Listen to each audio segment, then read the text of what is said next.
Y la voy a aprovechar, diputado, para consultarle sobre si sería posible por parte de la Asamblea Nacional realizar una investigación o alguna legislación que impida quizás la complicidad entre personas de los cuerpos de seguridad que deberían tener este tipo de armamentos y no estén en manos de la delincuencia. ¿Es posible? No, pero por supuesto, yo creo que se han discutido sobre la ley de desarme, se han discutido sobre varias materias que tienen que ver con la inseguridad, con este tipo de situaciones. Realmente esta agresión sobre la que nos acabamos de informar, no se trata de arma común. Aquí estamos viendo, utilizando armas de guerra y van en contra de un componente militar, que es la Guardia Nacional. Realmente aquí se ha denunciado la presencia de paramilitarismo en Venezuela, que ha sido banalizado, se han burlado de eso. Pero esto de atacar con granadas, primero un puesto policial en San Agustín, y luego ahora un puesto de la Guardia Nacional, son acciones militares. Y frente a eso realmente la situación es otra. ¿Y cómo evitar el ingreso de este tipo de personas por la frontera? En este caso, ¿habría complicidad de quienes están encargados de la seguridad de esa zona? No, yo no me atrevería a decir eso, pero sí señalo que Venezuela tiene una frontera con Colombia de 2.219 kilómetros. No es fácil.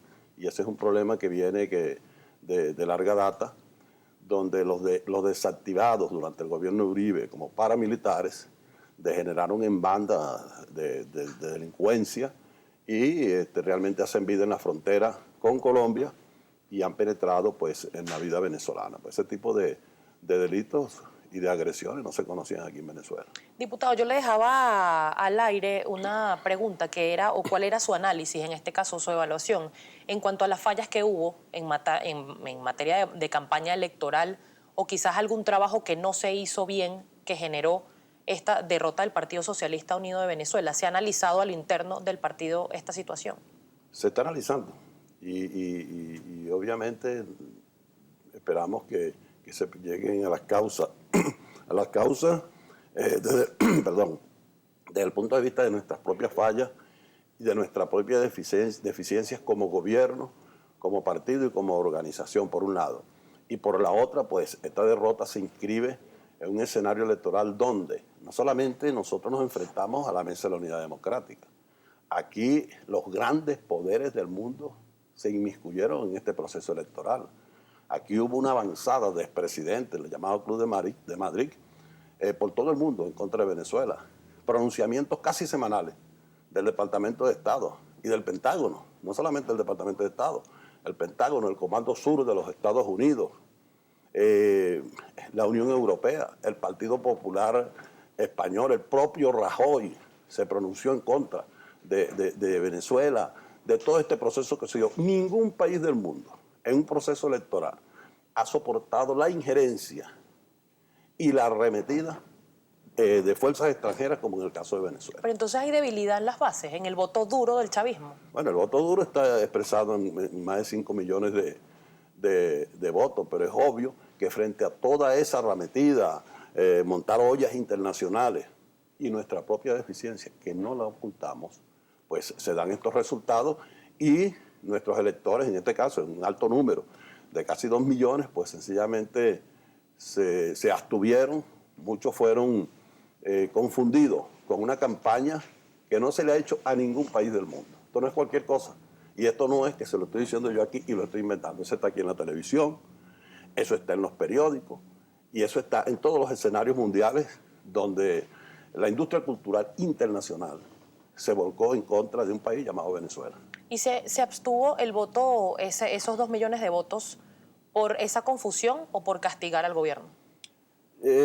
Yo no sé si, yo creo que pudieran haber de las dos cosas. Obviamente que la crisis económica, pues ciertamente tuvo sus efectos en esta situación, marcó la conducta de muchos electores y obviamente la atención de estas personas fue golpeada por esa crisis, por esa campaña apabullante que se hizo en contra de la República Bolivariana de Venezuela. No es la primera vez, ni tampoco es la primera vez en que el proceso bolivariano pasa por una derrota.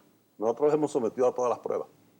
Nosotros fuimos sometidos a un sabotaje petrolero que redujo la producción a 20.000 barriles diarios, de 3 millones diarios. Nosotros fuimos sometidos a un golpe de Estado que secuestró al presidente de la República, Hugo Chávez, y se lo llevó para la Ochila. Y salimos de allí.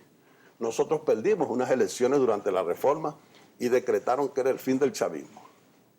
El año siguiente el presidente Chávez pues logró que se le aprobara la enmienda. Nosotros fuimos sometidos a un referéndum revocatorio por primera vez en la historia política de Venezuela y salimos triunfantes. De manera que esta es una prueba a la que estamos sometidos y de la cual vamos a salir victoriosos nuevamente. Si hubiese ganado la mayoría, en este caso parlamentaria, el Partido Socialista Unido de Venezuela, ¿no hubiese sido necesario rectificar?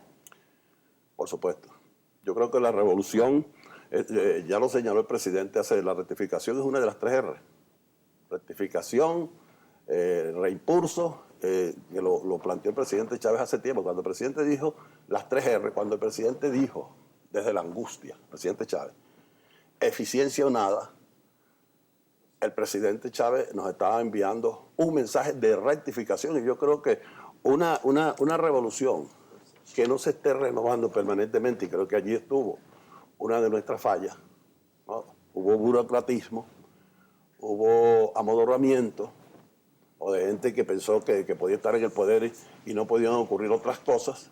Es obvio que frente a esta situación la revolución debe permanentemente estar rectificando, renovándose y reimpulsándose. Si no, ocurren estas situaciones. El dirigente de redes, y me voy a atrever a hacer esta pregunta rápidamente antes de pasar con la lectura de Twitter, Juan Barreto, aseguraba que era necesario revisar a fondo lo que es el gabinete ministerial. Él asegura que mucho daño a la revolución lo ha hecho el reciclaje de ministros. ¿Usted concuerda con él?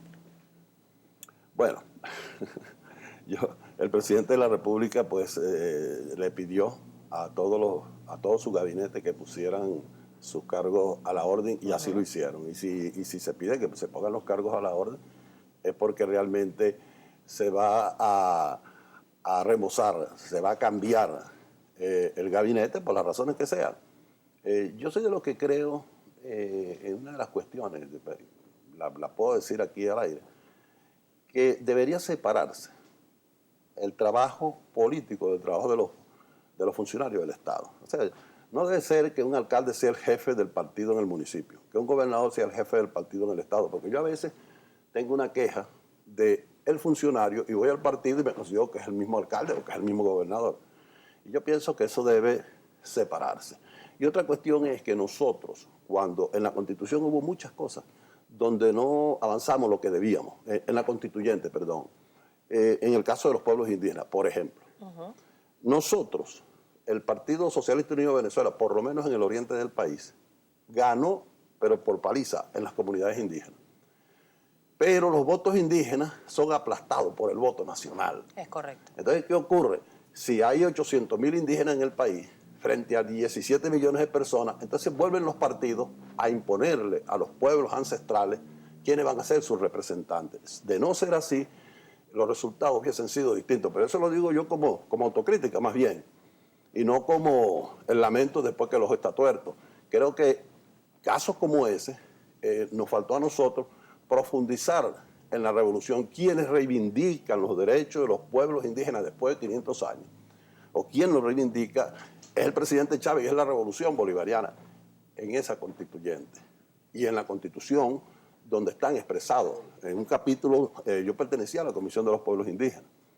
Y ciertamente no se avanzó hasta donde se debía para que realmente ellos tuvieran derecho pleno para elegir a sus representantes. Diputado, muchas preguntas a través de nuestra cuenta en Twitter, @primerapágina. Le voy a pedir respuestas bastante precisas para dar mayor lectura. Voy a iniciar con una pregunta que le hace la señora Mónica Este. ¿Es legal celebrar varias sesiones extraordinarias en un día e incumplir los lapsos y procedimientos para designar al Tribunal Supremo de Justicia, a los nuevos magistrados se refiere? Primero, se cumplieron los lapsos. Y segundo, esa es una práctica legislativa pues que lo hacen todos los parlamentos del mundo. Eso está dentro del marco de la Constitución.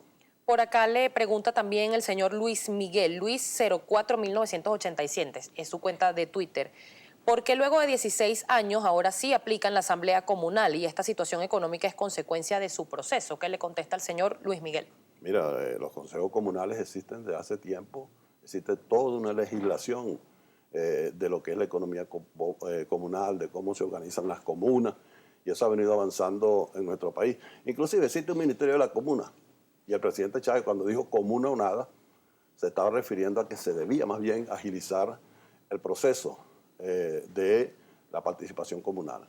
Ahora bien, ese Parlamento comunal que fue juramentado por el actual presidente de la Asamblea, ¿va a tener alguna influencia a nivel legislativo o va a ser una asamblea paralela, por llamarlo de alguna manera? Va a cumplir las funciones que están establecidas en la ley orgánica del Poder Comunal y dentro del marco de la Constitución de la República Bolivariana de Venezuela, de manera que tienen que dejar el miedo a los diputados de la oposición. Por acá también le pregunta el señor Claudio, el Rompeolas 1 es la cuenta de Twitter. Perdieron la asamblea porque se alejaron de su pueblo chavista y nunca pensaron gobernar para todos los venezolanos. ¿Qué le contesta? Bueno, esa es una opinión y yo creo que es respetable y hay que analizarla si ciertamente nos alejamos del pueblo chavista y si tenemos que ir al reencuentro de ese pueblo. Por acá también le comenta Jesús Arrieche. ¿Qué piensa el diputado de la gestión de la anterior Asamblea Nacional? Lo que generó fue cola y falta de carácter. Se les escapó el país. No, la Asamblea Nacional cumplió sus funciones como organismo legislativo. La Asamblea Nacional, no ahora, como se dice en un titular por allí, que vamos a hacer parlamentarismo de calle. El parlamentarismo de calle no solamente es para ir a consultar al pueblo cuando se va a aprobar una ley. Es la Asamblea que está sesionando con el pueblo y si alguna Asamblea hizo sesiones fuera del Palacio Federal fue en la actual gestión. Por acá un último comentario por razones de tiempo, diputado. Amadis Antonio le pregunta, o le dice, el chavismo solo quiere el poder por el poder mismo. Esa es la razón por la cual estamos tan atrasados. ¿Qué le contesta? Bueno, igualito, que es una opinión realmente. El chavismo llega al poder para transformar, para refundar la República y fruto de eso es la Carta Magna que hoy tiene la República Bolivariana de Venezuela y que ha sido ejemplo y paradigma para textos y para cambios en toda la América Latina. Diputado, tengo que despedir lamentablemente la entrevista, pero no quiero dejar de preguntarle sobre su análisis de qué medidas se debieron tomar y no se tomaron en materia económica y que considere usted se deben realizar en este nuevo año que viene, 2016. Bueno, mire, le voy a decir dos cosas. Una, yo pienso que hay muchas medidas que están pendientes, que tienen que ver con el sistema cambiario de Venezuela, que tiene que ver con la participación popular en la elaboración de esas políticas económicas. Y podría decirle muchas más, pero yo no llego a la audacia, yo no soy economista. ¿Al aumento de la gasolina pudiera ser uno? Yo creo, y se hizo una campaña por el aumento de la gasolina. Sí. Ese es un tema, muchos lo dicen, muy volátil por tratarse de un combustible. Hay una experiencia que marcó este país, que fue la del 27 de febrero de 1989, pero que ciertamente ese precio, si se le puede llamar precio, que tiene la gasolina en Venezuela genera una serie de problemas, incluso que se sienten con mayor fuerza en la frontera, pues. Y que mientras ese precio está allí, estamos en un permanente Día de los Inocentes. Muchísimas gracias, diputado. Earle Herrera por el Partido Socialista Unido de Venezuela por habernos acompañado el día de hoy acá en Primera Página.